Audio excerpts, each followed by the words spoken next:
Hi everyone, today I'm going to tell you a beautiful story from Chandogya Upanishad, and the name of the story is Rekwa the Cat Puller. So let me begin the story. You know, Rekwa was a sage, but his outward appearance seemed as if he was a very poor and simple man. People didn't know him, means he was almost unrecognized by the people. However, he had a very special quality. That means he could absorb everything, all into himself, and that he got it through practices of a beautiful meditation. That meditation was known as Samvarga Vidya. So let me come to the real proper story. You know, there was a king named Janashruti.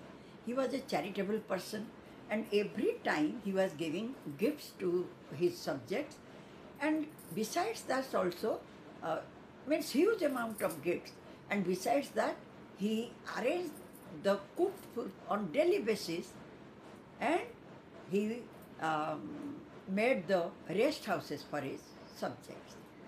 That too, whenever the people were being served or they were taking rest in the rest houses, the king became very happy. He was getting pleasure.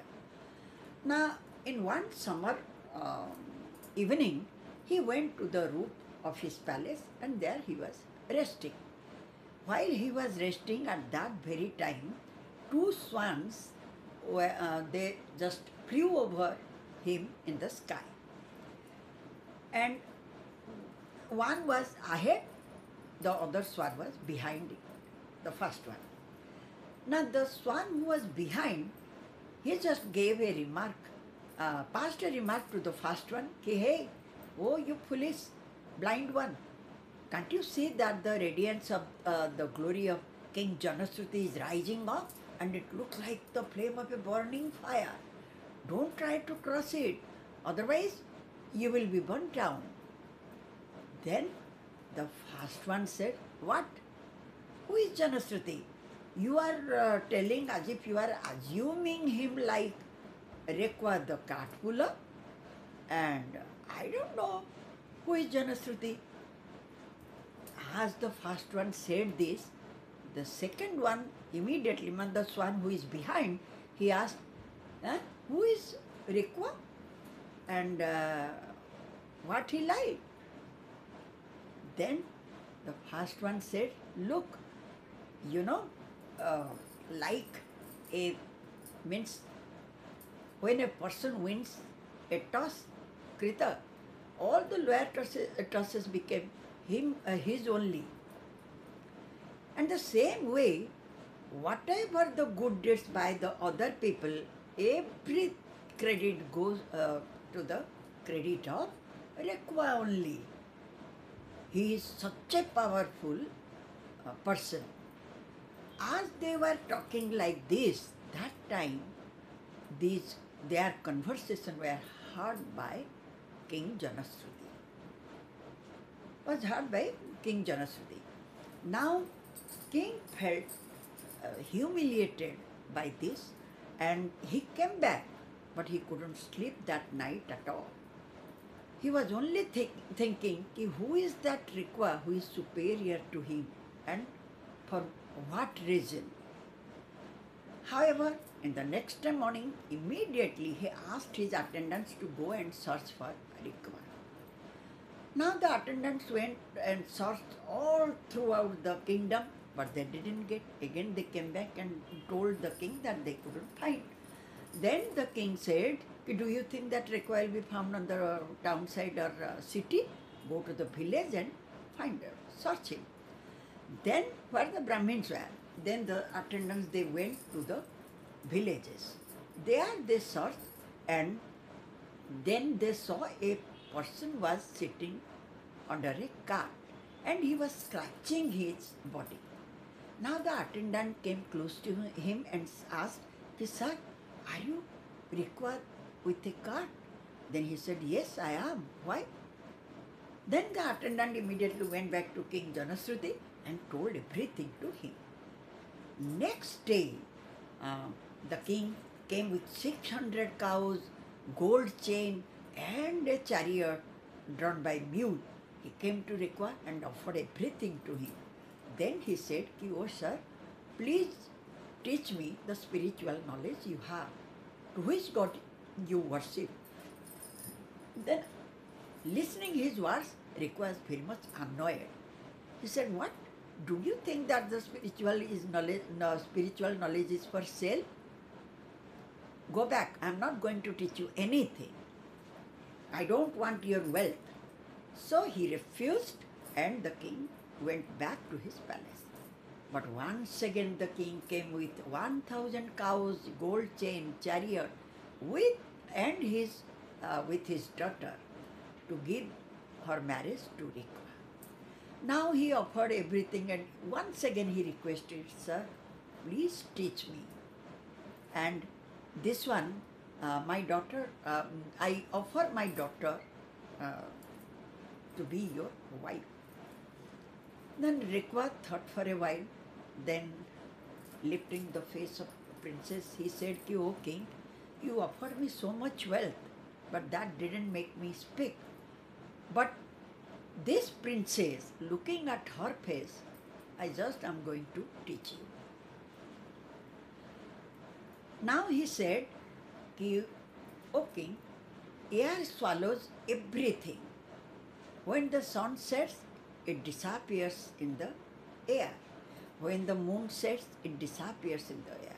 When the water dries up, it disappears in the air only. And when the fire extinguishes, it disappears in the air. So, sir, air swallows everything. And we do worship air as the force of the nature, as God. And this is about the nature. And sir, if you, O king, if we concern about the body, then it is prana. When a man sleeps, his speech, eyes, ear, mind, everything everything is swallowed by prana. They merged into prana only. So, prana and air, they are worshipped as God. Then he said, O sir, he gave some other examples also. Then he said, O sir, like, this first five, speech, air, water, moon, sun, light, fire. These five and the other five, like speech, eyes, ear, whatever, they make the 10 thing, and these 10 make the 10 directions. On the whole, Rikwa taught him something about the Virata and the self. Then he said, O king, go back to your kingdom, and as much as you can give the gift to people, but don't think that it is yours. It is given to you to give others. Nothing is yours. And whatever credit you will get, merit you will get, it will be given by God only. And yes, and never keep any pride or vanity, because nothing is in this world is yours. In that open-heartedly, you give the things generously, you give, without any pride. Thus he gave the proper knowledge to King Janashruti, and King Janashruti became very happy. But what is this Sambharga Vidya that he learned, that Rikwa learned? You know what Rikwa was doing? He was observing everything. He didn't have any desire. He didn't have any pride. Neither he had any vanity. That means he was detached from all the worldly materials, all the worldly pleasure. And through that Sambharga Vidya means that that technique of meditation, he could win over his sense organ. He controlled his sense organs in such a way that he had no no, I mean, no feeling. He had nothing to feel good or bad. That was, that knowledge was the special quality of Rikwa. He observed, means he swallowed everything. So, where is the difference between any other thing for him? So now what is Samvarg Vidya? What exactly it means? It says that we are always running after the uh, means we have become the slave of the objects of our sense organs in this world. We are running after all these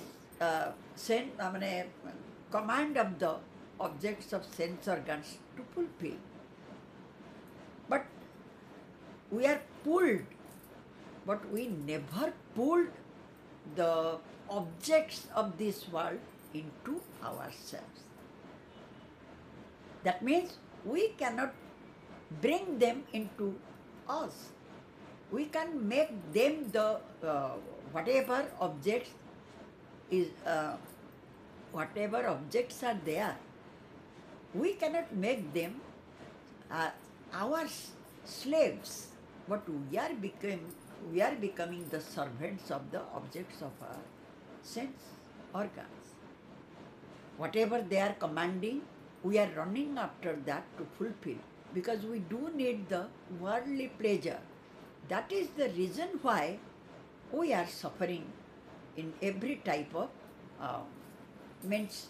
through misery, through we are going through the painful life. So all these things are happening outwardly.